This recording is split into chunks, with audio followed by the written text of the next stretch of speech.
Okay, so if you're listening to this, or by the time you're listening to this, the Sun Bowl will be underway as Washington State takes on Central Michigan, and then the Utes head to the Rose Bowl tomorrow. I'm sure they're already down here, but I mean they're playing in the Rose Bowl tomorrow. We're talking all of that and more on today's episode of Locked On Pac-12 podcast.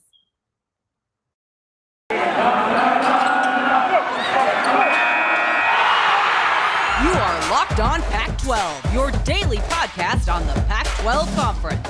It's the Locked On Podcast Network, your team every day.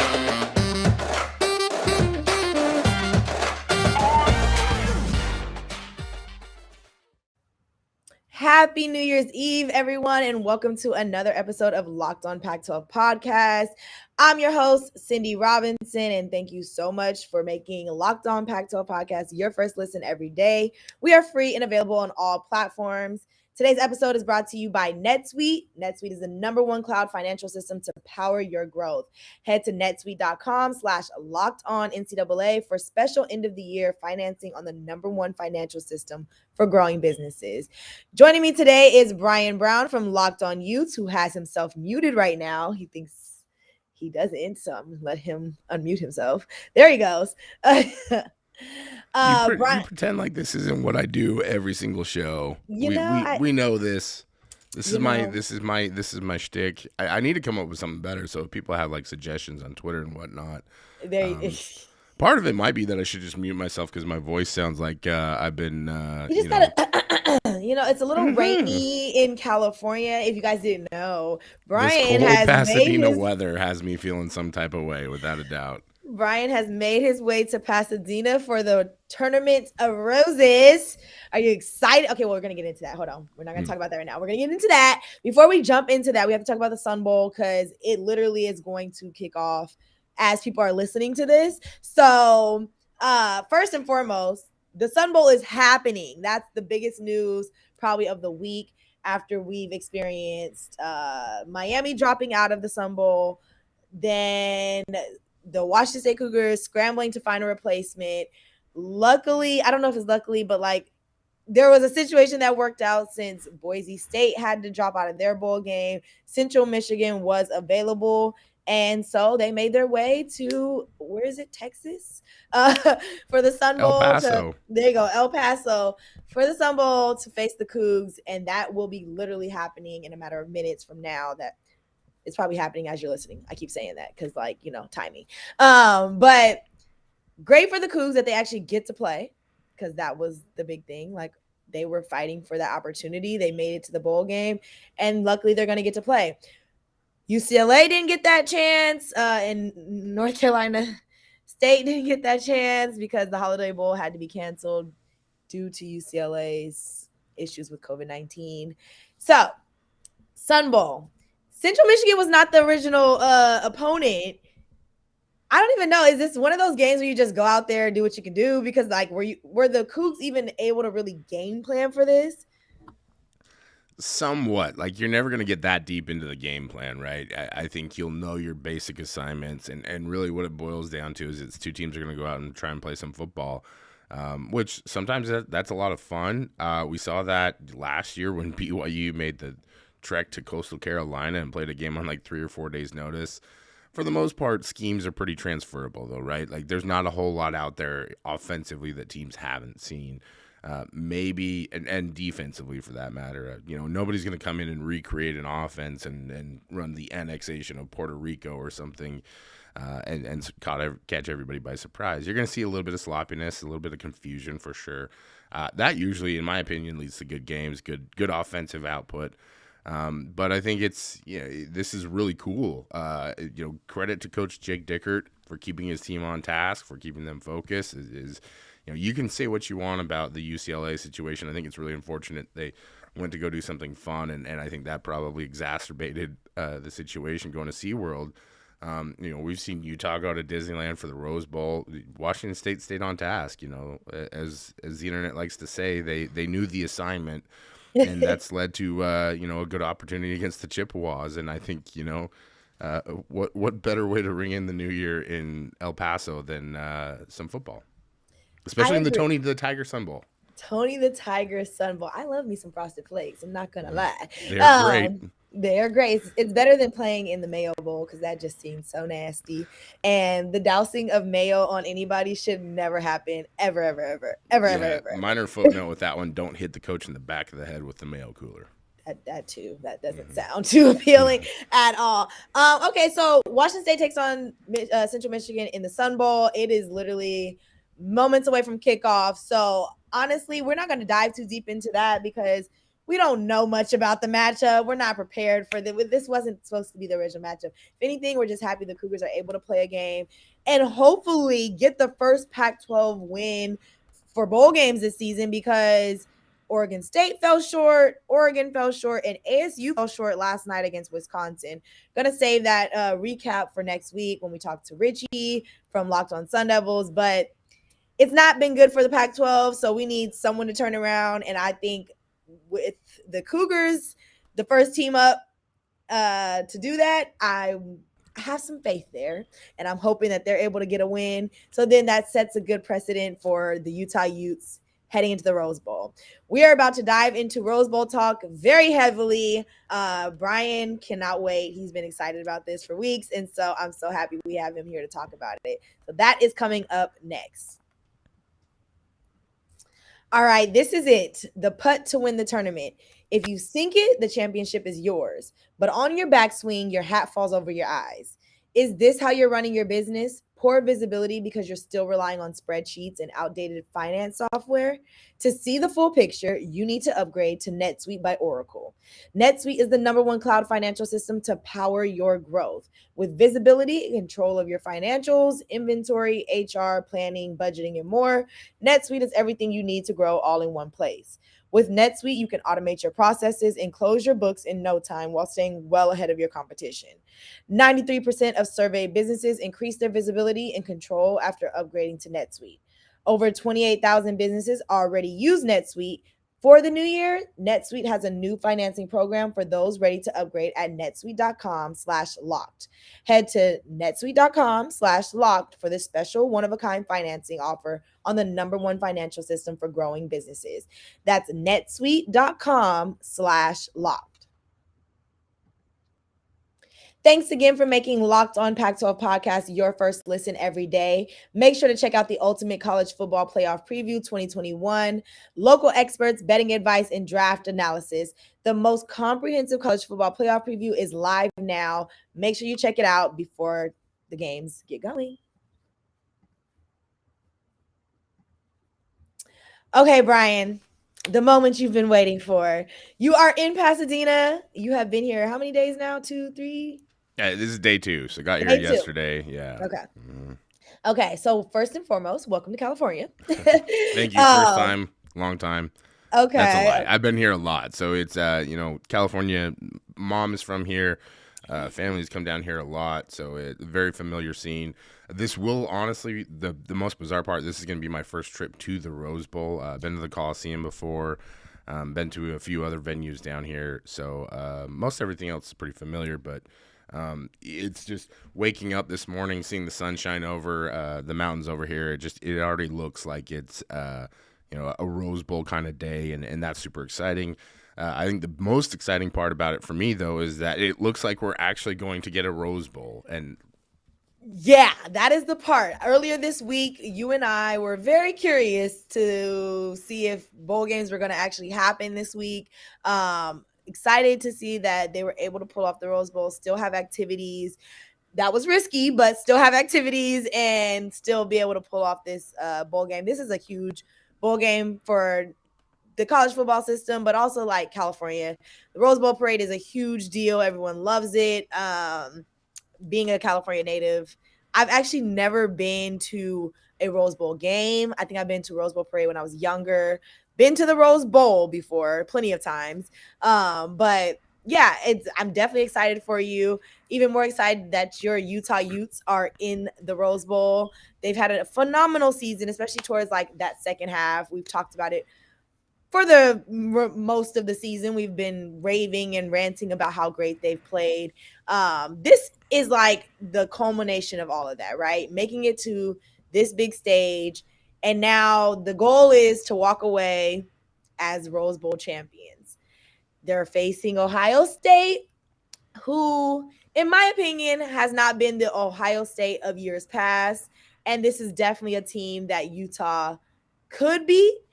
But there has been a bit of time now since the last game has been played for Utah and Ohio State as well. Do you feel like that gap of time is going to play at all into this game? Because I've noticed that oftentimes the Rose Bowl isn't as entertaining as we would like. It's so I think there's a lot of things to extrapolate with that, right? Like I think one is that you've seen some opt-outs on the Ohio State side of things, right? Garrett Wilson, Chris Olave, Haskell Garrett, Le Petit Frere, the left tackle for Ohio State, all opting out, not going to play in the Rose Bowl game. So that to me is that's a big deal because I think those are the biggest. I think Haskell Garrett leaving, and then I talked to Jay Stevens of Locked On Buckeyes this week. And he and I agree that that's the biggest loss for the Buckeyes because this is a defense that wasn't very physically stout, and Garrett was one of the best players that they had on that interior, and so that it opens them up. What does Utah do well? They run the football well. They're very physical up front. So I think there's an interesting debate with that, right? Does a month off for Utah lessen the amount of physicality that they're going to play with? Probably not. Now, the level of execution, that's a different story, right? Does that hurt CJ Stroud and his wide receivers because he's basically working with a new group? Smith and Nigwe is going to have to step up and play better, or play more of a lead role probably for Ohio State, and that changes the dynamics of that group, right? I think we're going to see a lot more from Henderson, the running back for Ohio State as well. He's going to have to be a more critical part about it. So how does a month off where they've I'm assuming that they kind of knew that this was going to be the result with those guys opting out, and so they probably had some time to plan. Does that help Ohio State? The momentum factor is always a big deal. And then you factor in that Kyle Whittingham, 11-3 in bowl games. That's decent. You know what I mean? So he clearly has a method to his madness when it comes to prepping for all this stuff. And really what it comes down to is you have all these different factors that can be one way or another. And I think really what it adds to is just that this is going to be a really fun game and a good matchup. I think it's two teams that are coming at it from very different ends of the spectrum, right? Utah's meteoric rise. Ohio State's kind of bumping along. CJ Stroud's a SoCal kid. There's, I could go on and on. There's so many storylines. I love it. We're trying to paint a picture for everyone out there who, is involved and knows what's going on, but is missing some key factors about this game. So I mean, I got paintbrushes galore and lots of paint over here. So let's get to it. It's okay. Not going to look pretty, but we got lots to paint. Okay, I know that's right. Okay, well, hold that thought, because we have a little more time left for you to go there. But more than anything, I want to know, are there any important opt-outs or like injuries, COVID-19 issues on the Utah side? There are not, and that's the big deal. Utah's been relatively healthy up until this point. I think that's maybe the biggest kind of like alert for the Utes is what happens in the secondary. They lost Fabian Marks against Arizona, the starting cornerback, who replaced starting cornerback JT Broughton, who started off the season well and was lost for the year against BYU. Marks is out for the season. So Marks is replaced by Zemiah Vaughn, who gets injured in the championship game against Oregon, and now he's lost for the remainder of the season. So we don't know who's going to start at cornerback for Utah opposite of Clark Phillips. Clark Phillips obviously being the former Ohio State commitment that flipped at the last second to sign with Utah. He'll now be playing against the guys that he spurned. And I think that's really the one, that's the storyline. That's the narrative to kind of focus in on for this matchup in terms of Utah and where they're at. COVID-wise, we haven't heard anything, haven't seen any positive tests, no outbreaks. The team's been very, I'll say almost forceful with their comments in terms of, yeah, right? Like knock on wood. Yeah, that's finger crossed for those listening and not watching. I've crossed my fingers because Holiday Bowl was 4 or 5 hours before. Yeah. And it was, in essence, what it was a UCLA team that went out to go have some fun at SeaWorld, and that cost them. What I think the difference is that Utah hasn't had any opt-outs. We haven't seen a ton of injuries hit this team yet in certain position groups. Now, I just mentioned the CBs. Like, yeah, they're thin, but they have young guys who can step in and play. It's just how well can they play, right? There are bodies there, and I think that's the biggest difference. Utah's got a full roster of 80-some-odd scholarship athletes and walk-ons who can fill in. So I think the COVID situation is a little bit better for Utah in that regards. There's not 10 or 11 players in the transfer portal currently like there are for Ohio State. So their numbers are better. Now, are they actually going to have guys who can step in and play? That's the scary part. But, Britton Covey, the captain wide receiver, has been very affirmative in the sense that they are taking care of things. They are wearing their masks. They are doing what they're supposed to do. They did go to Disneyland. We haven't heard of anything yet. They went and took a team picture yesterday. Everybody looked healthy. There weren't any numbers missing or anything like that. So, and Kyle Whittingham reiterated that they are 99% vaccinated, that there's only one member of the team who hasn't been vaxxed yet for whatever reason. So, they're in position to make everything go right. But this is the one thing that we've learned with COVID is you can never count on anything. So given that this is where we're at, and we're not hearing any rumblings about, players maybe possibly missing. We have heard that maybe there have been some position changes. We'll find out what happens to that. But okay. So right now we're treading lightly, but hopefully. All right. It's better than nothing, right? It's better than already having a canceled game or something like that. So coming up next, Bryan and I will talk about his predictions for this matchup. I think I already know them, but, can't hurt to hear it out loud. That's what we need to hear from the horse's mouth. Okay, it's the new year, so that means New Year's resolutions. If yours is about getting fit or eating healthier, make sure you include Built Bar in your plan. Built Bar is the protein bar that tastes like a candy bar, maybe even better than a candy bar. Built Bar makes it easier to stick to your resolution because it tastes so good. You'll want to eat it, unlike other protein bars, which can be chalky or waxy or taste like a chemical spill. You want to eat healthy, but it gets boring. By like week 3, you might be thinking this is just not worth it. Where's the chocolate? Well, luckily for you, Built Bars are covered in 100% real chocolate.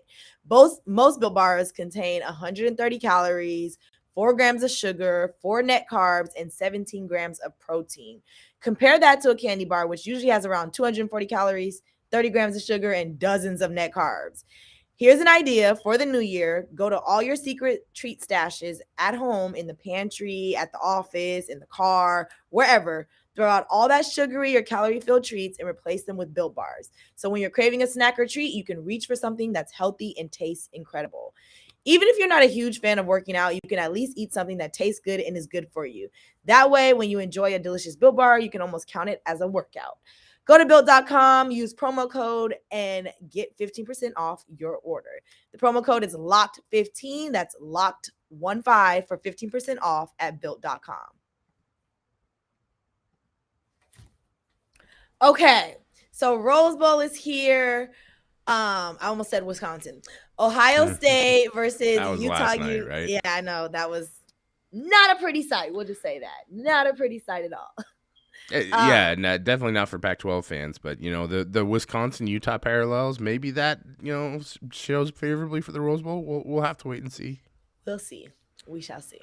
I'm excited though. I really hope the Utes are able to pull this off. More so, like we've talked about all season long, they're fighting for something bigger than them, and so this would just be the cherry on top to a tough season that they had to deal with. Some hurdles, battles, emotional, situations. But they've also just evolved so much from the start of their season that it would be like kind of a Cinderella story in a sense, just to see how much they've fought back and actually like turn things around. I think the Pac-12 was a little rough this season because a lot of the teams that we saw take off at the beginning of the season or were expected to be great ended up not being so great and kind of mediocre, even down to when we got to the bowl games. It's like there were 6 teams that made it to bowl games, 3 that have actually played so far, and not one has come out with a win. Like I said, we're hoping Washington State can pull off a win, and then hoping Utah can pull off a win so that we can at least say 2 of them. 2 out of 6. That's not great, but like it's better than 0 out of 6, right? Yeah, for sure. And look, this is the tricky part about bowl seasons, right? These are exhibitions, as we're finding out by the fact that they're just canceling games and saying, whatever. But it was always going to be a weird. College football has evolved so much in the last 2 years with the advent of the transfer portal, the early signing day, everything like that. This is what's going to happen with bowl season. So I think there needs to be an evolution in terms of how we view these games, the importance of them, and eventually we probably should look at it and say, like, okay, maybe it's not the best thing in the world to be playing bowl games around this time of year. Let's put them at the start of next year and make those matchups somewhere fun that that fan bases can go and gather and do something different. I've suggested that it'd be fun to have like a tournament style cup between conferences. You know what I mean? Like, it'd be really cool to do a Pac-12 ACC conference, slate. I wouldn't be opposed to that. Yeah, I wouldn't be opposed to that. I mean, like, it wouldn't. For us, it'd be awesome if Utah or Washington State went and played North Carolina, right? Because we could hang out with Candace. We could do that thing. And it would be a fun game. There's a little bit of pride on the line because you're going to have a prize and something like that, for whichever conference wins the most games. Right now, it's just like throwing darts at the wall, but there's no real dartboard out there, right? And so these exhibitions become, they're just exhibitions. We saw Pitt play with their third-string quarterback, and whoops, what a third-string mistake he made as he throws a pick six right there at the end of the game, and what a bad beat to end the year. And that's kind of bowl season, right? So we've got a lot of hopes on Washington State, but the Rose Bowl still means something, and it's a huge deal to Utah. It's a huge deal to the Pac-12, I think, because if you beat Ohio State and you had two Pac-12 teams beat Ohio State, look, I know that they're down, but it's still one of the best college football programs in the country, and maybe even in history. And that's a big deal for the Pac-12. It's a big deal for Utah. I don't think they're taking it lightly. They're going to give it everything they have. You're seeing that because all the guys who are declaring for the NFL have opted into this game for Utah, whereas Ohio State's a little different. Well, at this point, it's go Cougs and go Utes. Yep. That's where we're standing. We're backing the pack today. I don't even need your prediction because we're just going to say that Utah's taking it. We have that mindset. Utah's taking it. Don't care what anybody else out there is saying or thinking. But I do want to get, before we wrap it up, I want to know if you have any New Year's sports resolutions. Ooh, resolutions? Probably do a better job of scheduling out Locked On Utes so that I'm more organized would be one. But I think the biggest thing is just, I'm going to try and enjoy the moment. And, I think this season's taught me a lot in regards of how things are bigger than football, bigger than sports. So I'm excited to be at the game. I'll be there with family. I'll be there with a lot of friends. I'm excited to see the turf. That's a really dumb thing to get excited about, but it's the most beautiful turf in college football. So it's all right. Whatever. Home of UCLA. I have to hate a little bit. Look, the Rose Bowl is California property, no matter which side of the powder blue and cardinal that you land on. But I think that's the biggest. I'm not good with resolutions, without a doubt. Yeah. I mean, look at me. Like, I can't even get my hair to go straight or hold on now. It's almost bun. Is it man bun? We got a little something going on. There we go. But the strays are flying off, as you can see. So, it's just, but that's the biggest thing for me is that, sports matter. They're important. I think we need to finally acknowledge the fact that it's a critical part of our society and it's part of how we function and get by. And so I think that's my biggest thing is taking everything, enjoying it as best I can. And really, I think my focus this year has become telling the story, of these teams, of these athletes, of what's going on, because I think in a much grander scheme, misinformation is out there. And so whatever we can do to tell the right story, to give people the right information, that's a huge part of things for us. I love that, Bryan. I love that. What a great note to end on. Thank you so much for joining us. I want you to have a great time in Pasadena at the Rose Bowl. Hopefully we get to hang out. We're going to see. We're going to try and make it happen. I'm up in the air. I don't know. I know where I stand in the Cindy's Rolodex. So not at all. My plans, I have no plans. We'll talk offline. Either way. You're not having plans might be the most, like, craziest thing. Yeah, We're in COVID, Brian. We're in COVID. These are things to consider. But you all can check out Brian on Locked On Utes with Jake Hatch all through Monday through Friday on the Odyssey app or wherever you get your podcast. Make sure you follow along at Locked On Utes on Twitter, and then at Brown Bear SLC on Twitter for Brian's personal handle. I'm sure he'll be tweeting off the rails. Ooh, Brian, are you tweeting from Locked On Pac-12 tomorrow? We'll figure something out. Either that or the Locked On Utes. Maybe we'll hand Jake the keys to Locked On Utes, and I'll send some.